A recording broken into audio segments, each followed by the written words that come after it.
Good morning, जय श्री कृष्ण, राधे राधे। सुबह के 4:30 बज चुके हैं। आज हम उठे, बालकनी में गए, हमने एक फ़ोटो लिया, लेकिन मम्मा ने कहा था आज वो भी हमारे साथ मंदिर जाएंगे, इसीलिए भी change the schedule little bit. पहले हम उठे और हमने लालजू का सेवा क्रम किया, मंगला आरती, श्रृंगार आरती। इसके बाद हम मम्मा के साथ गए मंदिर से आने के बाद हमने हमारे निशित बेबी को उठाया और फिर हम लोग तैयार होके चाय नाश्ता लेके चले ऑफिस के लिए। ऑफिस से आने के बाद हमने किया सीए डे का एक छोटा सा सेलिब्रेशन। आज हमने रिकॉर्ड किया है आप सबके लिए 20th अध्याय के कुछ 2 पेजेस। अध्याय है नर्क के ऊपर। आई वॉन्ट टू से कि ये अध्याय हमें डराना नहीं चाहते, पर हमें ये बताना चाहते हैं कि हमें बुरे कर्म करने से, संसार में रमने से बचना चाहिए। If you really like it, please like, share, subscribe. Bye bye, thank you. अथ 3 अध्यायः देह गेह में आसक्त पुरुषों की अधोगति का वर्णन। श्री कपिल देव जी कहते हैं, माता जी, जिस प्रकार वायु के द्वारा उड़ाया जाने वाला मेघ समूह उसके बल को नहीं जानता, उसी प्रकार यह जीव भी बलवान काल की प्रेरणा से भिन्न भिन्न अवस्थाओं तथा योनियों में भ्रमण करता रहता है, किंतु उसके प्रबल पराक्रम को नहीं जानता। जीव सुख की अभिलाषा से जिस वस्तु को बड़े कष्ट से प्राप्त करता है, उसी को भगवान काल विनष्ट कर देता है, जिसके लिए उसे बड़ा शोक होता है।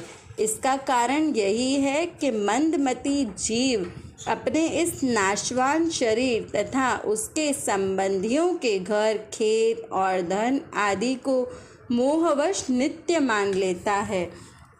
इस संसार में यह जीव जिस योनियों में जन्म लेता है, उसी में आनंद मनाने लगता है और उससे विरक्त नहीं होता। यह भगवान की माया से ऐसा मोहित हो रहा है कि कर्मवश नार की योनियों में जन्म लेने पर भी वहाँ के विष्ठा आदि भोगों में ही सुख मानने के कारण उसे भी छोड़ना नहीं चाहता।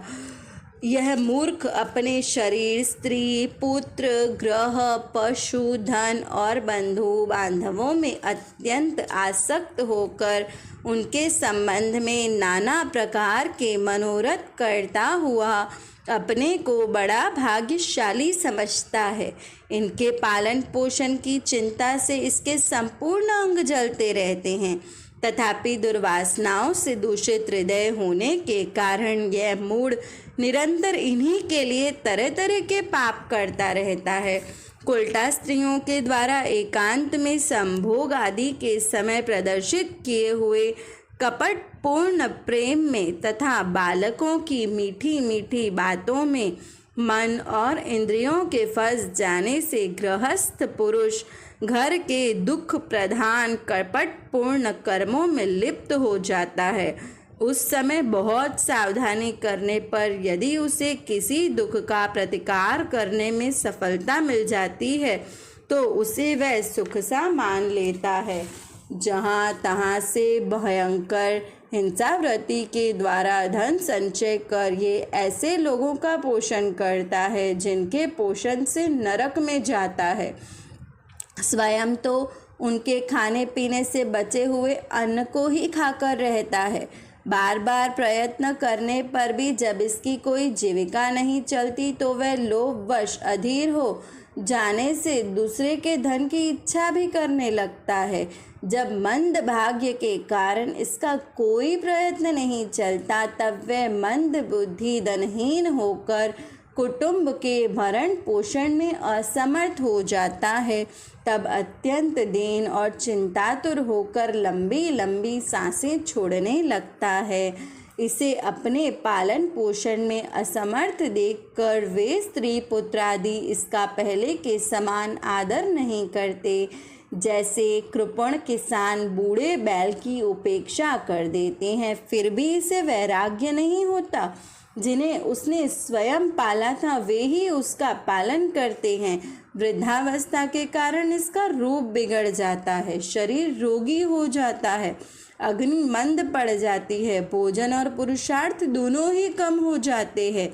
वे मरणोन्मुख होकर घर में पड़ा रहता है और कुत्ते की भांति स्त्री पुत्रादि के अपमान पूर्वक दिए हुए टुकड़े खाकर जीवन निर्वाह करता है। मृत्यु का समय निकट आने पर वायु के उत्क्रमण से इसकी पुतलियां चढ़ जाती है, श्वास प्रश्वास की नलिकाएं कफ से रुक जाती हैं, खांसने और सांस लेने में भी इसे बड़ा कष्ट होता है तथा कफ बढ़ जाने के कारण कंठ में गुरगुराहट होने लगती है। यह अपनी शोकातुर बंधु बांधवों से घिरा हुआ पड़ा रहता है और मृत्यु पाश के वशीभूत हो जाने के उनके बुलाने पर भी नहीं बोल सकता।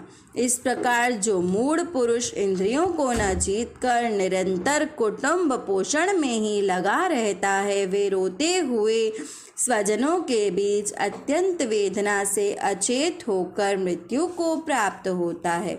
इस अवसर पर उसे लेने के लिए अति भयंकर और रोष युक्त नेत्र वाले जो दो यमदूत आते हैं, उन्हें देखकर वह भय के कारण मलमूत्र त्याग कर देता है। वे यमदूत उसे यातना देह में डालते हैं और फिर जिस प्रकार सिपाही किसी अपराधी को ले जाते हैं, उसी प्रकार गले में रस्सी बांधकर बलात् यमलोक की लंबी यात्रा में उसे ले जाते हैं। उनकी गुड़कियों से उसका हृदय फटने और शरीर कांपने लगता है। मार्ग में उसे कुत्ते नोचते हैं। उस समय अपने पापों को याद कर वह व्याकुल हो उठता है। भूख प्यास उसे बेचैन कर देती है तथा घाम धावानल और लूओं से वह तप जाता है। ऐसी अवस्था में जल और विश्राम स्थान